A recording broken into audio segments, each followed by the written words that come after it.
Money on my mind, gotta hustle and grind. Financial literacy always on my mind. I'm stacking knowledge, no time to waste. Gotta invest smart, gotta keep up the pace. I'm reading books, learning all the tricks, studying the market, making calculated picks.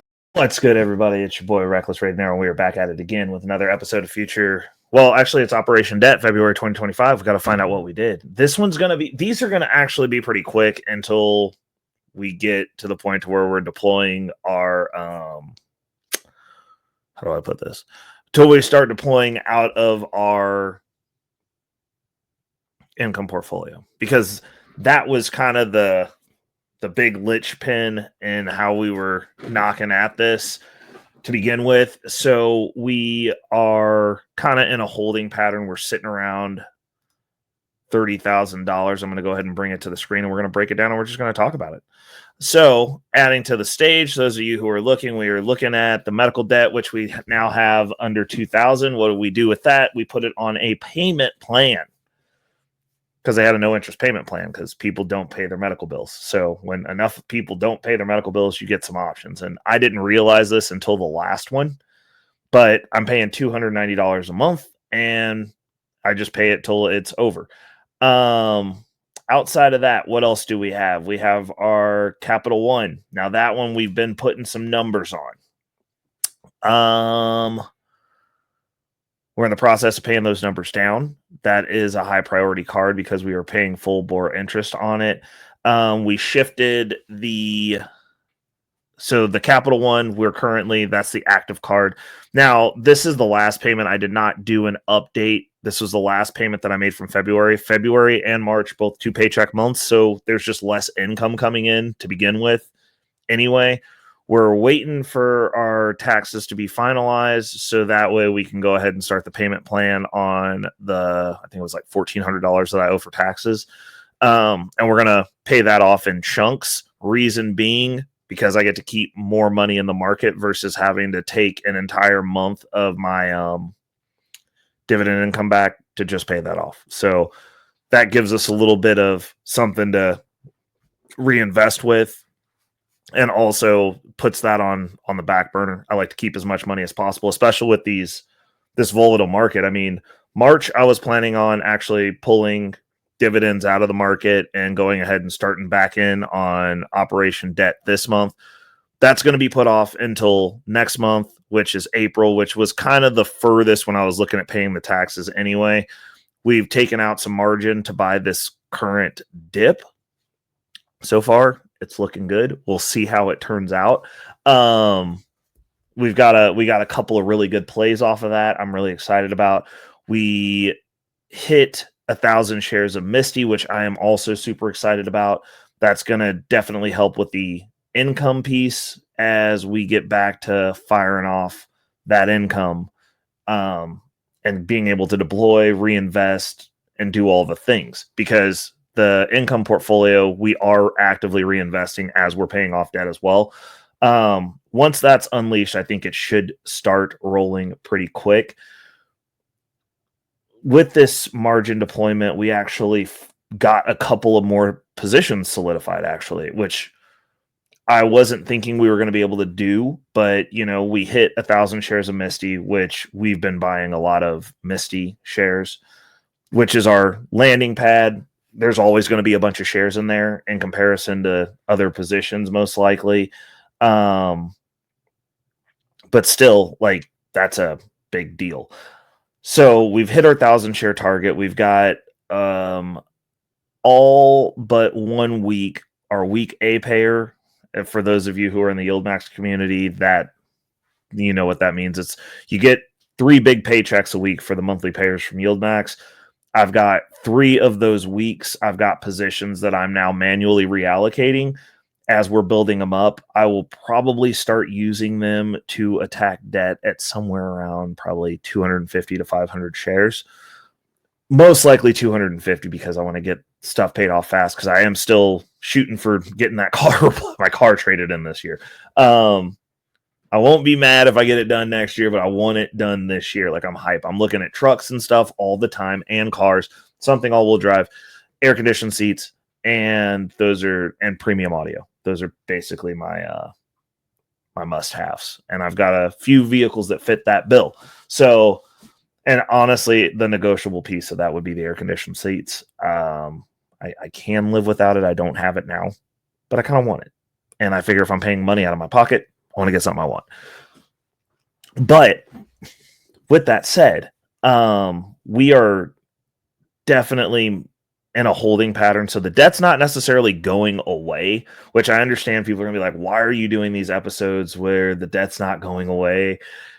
Because this is the reality of paying off debt. It's like having a plan, having a strategy.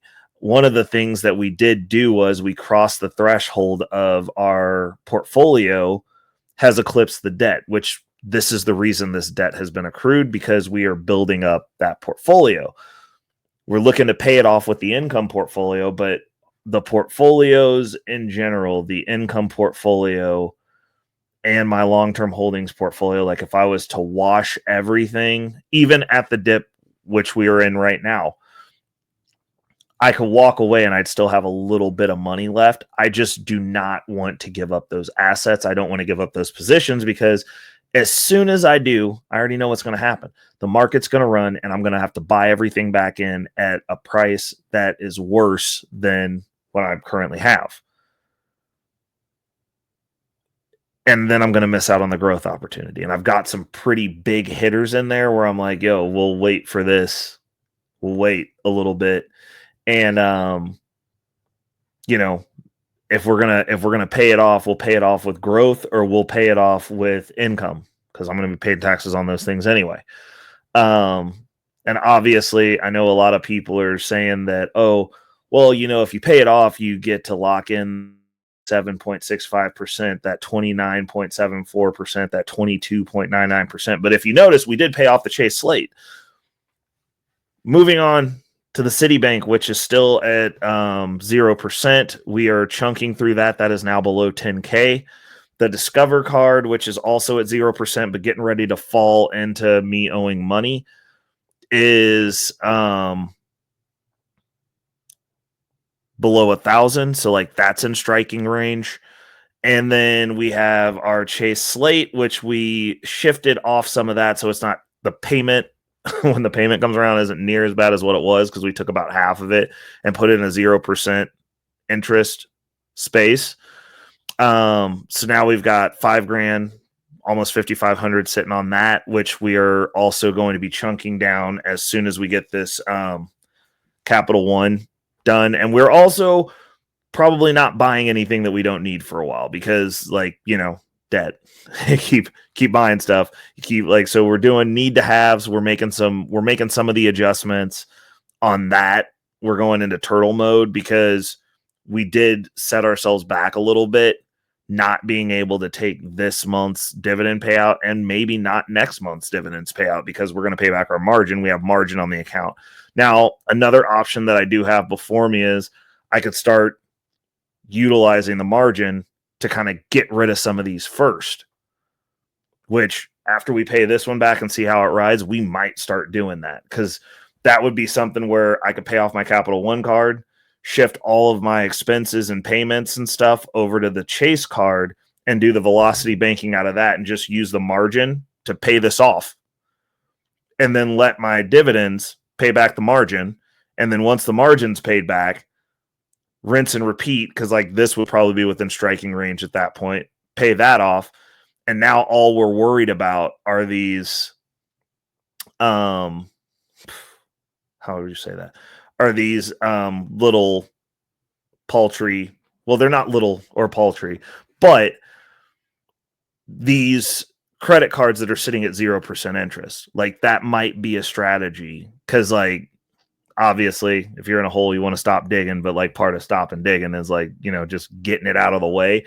And my dividends paying back into the margin, obviously I would be adding a little bit of margin for my reinvestments, my minimum reinvestment.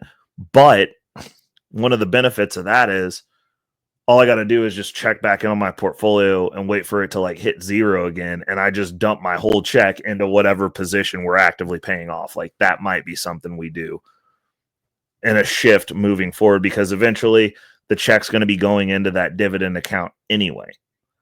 So we'll see what that looks like, because like that could be pretty interesting. But yeah, so Discover, we've got down there. Bank of America, this is sitting at 0%. We took a big healthy dip off of a big chunk off of this, because we went ahead and did the points play on it. They had like a welcome bonus, so we had a large purchase that we put on there that's already been paid off. And the way that Bank of America does their points is not my favorite. And I'll just say that straight up. I got this card for the 0%.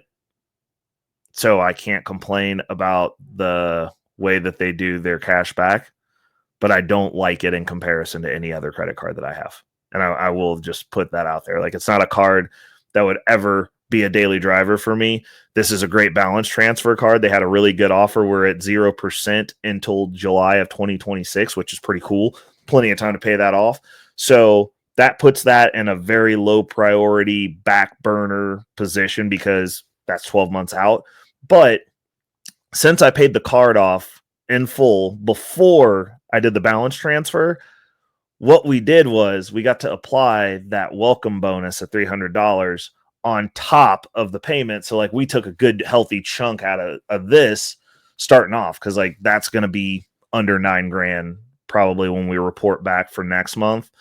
And I've got like a little strategy where I'm touching on all of these to kind of keep them managed while focusing when the bills are coming, like if the bills are coming due. So that's pretty exciting. What else have we done? We've re-released back into the wild the Cash App play, but I think with the way that we're restructuring how we're paying this debt down and some of the options that I have available, we might be putting that back on the shelf for a little bit, because I like using the Cash App to front myself money based on when my dividends are kicking out. But like, if I'm doing everything out of my check, I don't want to do that.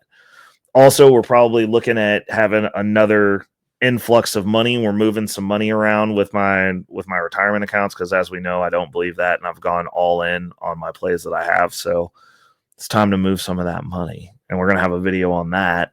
And we're going to be, I probably won't.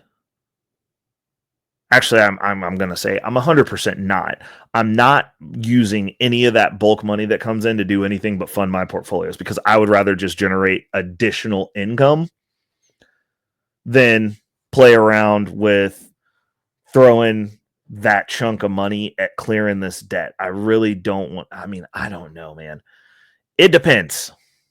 I'm not going to lie. It depends, because if I can get rid of this Capital One card and the Chase Slate card, then I could do the strategy that I want to do, where I just put all the money in my dividend portfolio and we just play out of that for paying for everything. Because I'm really antsy to do that. And we could use it to pay down these ones, the credit cards that are low priority / no priority.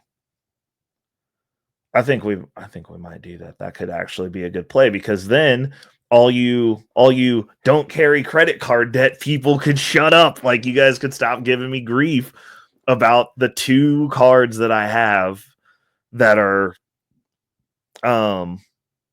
currently a thorn in my side, even though my portfolio is outgrowing them. I do get it. Compound interest is a thing. It's also working in my favor. So it's working against me and in my favor, but I'm ahead. So it's okay for now, but I do understand that is a house of cards, and it's probably not something that I 100% wouldn't recommend it for anyone over long periods of time. Because eventually, after this gets paid off, the only thing we'll be using the credit cards for, the cash advances at 0%. Because it's basically free money for me for the way that I do my finances. And once my check is 100% into my,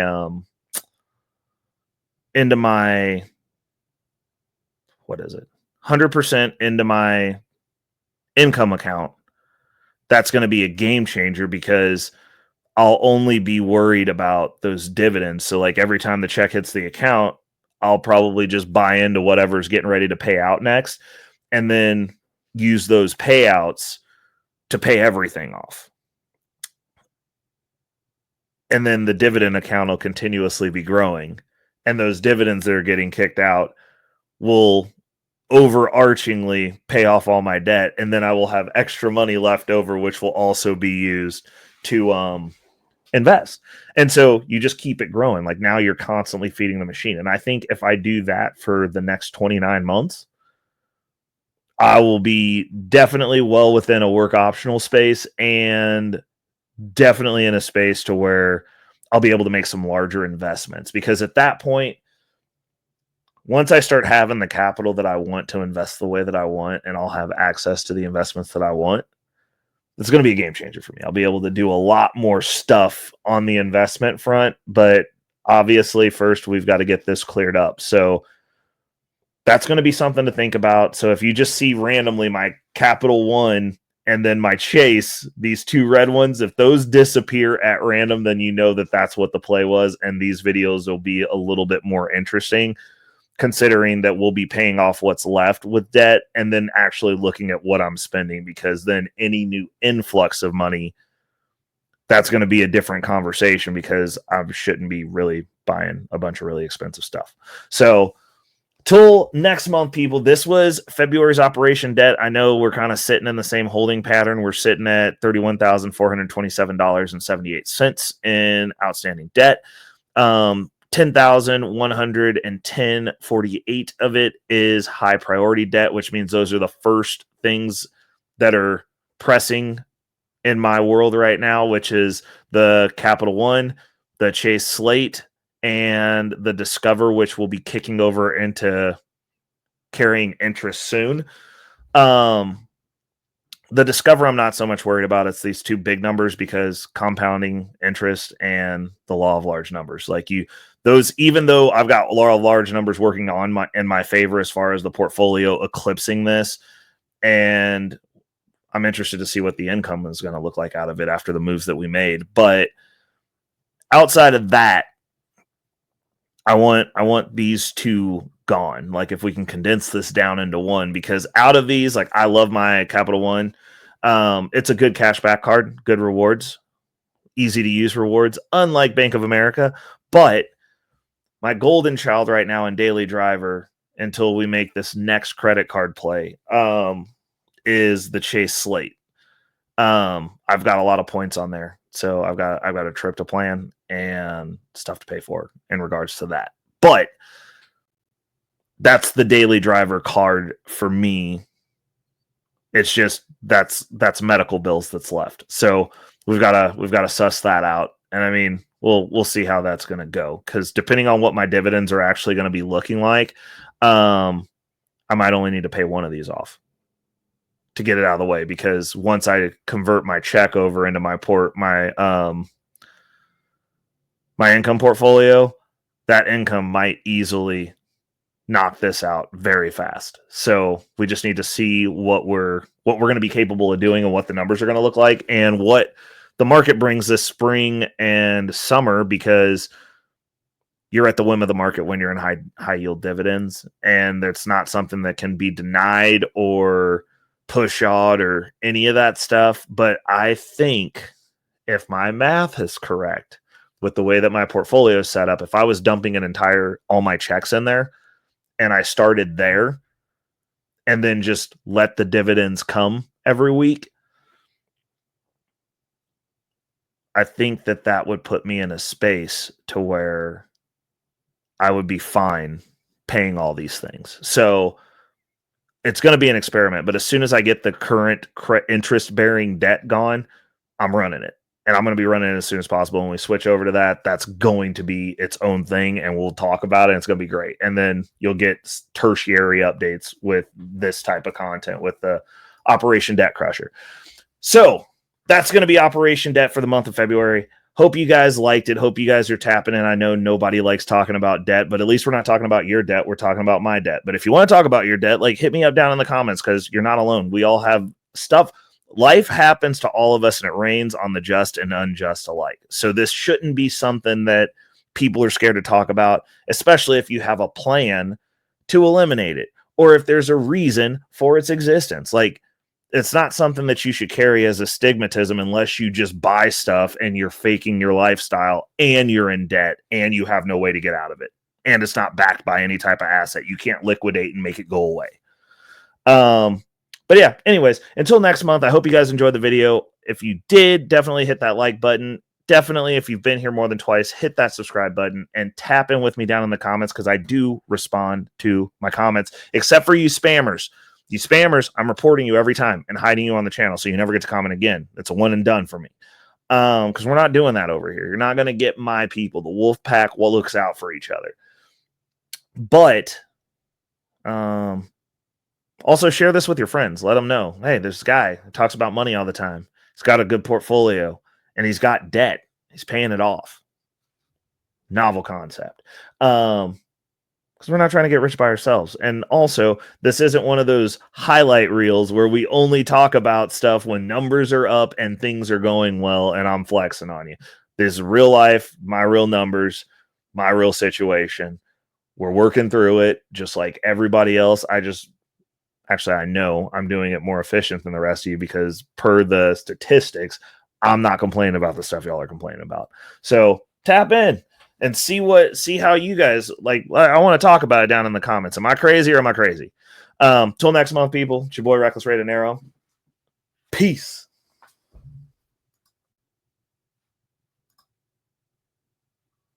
Money on my mind, yeah. Focus, got no time for games, nah.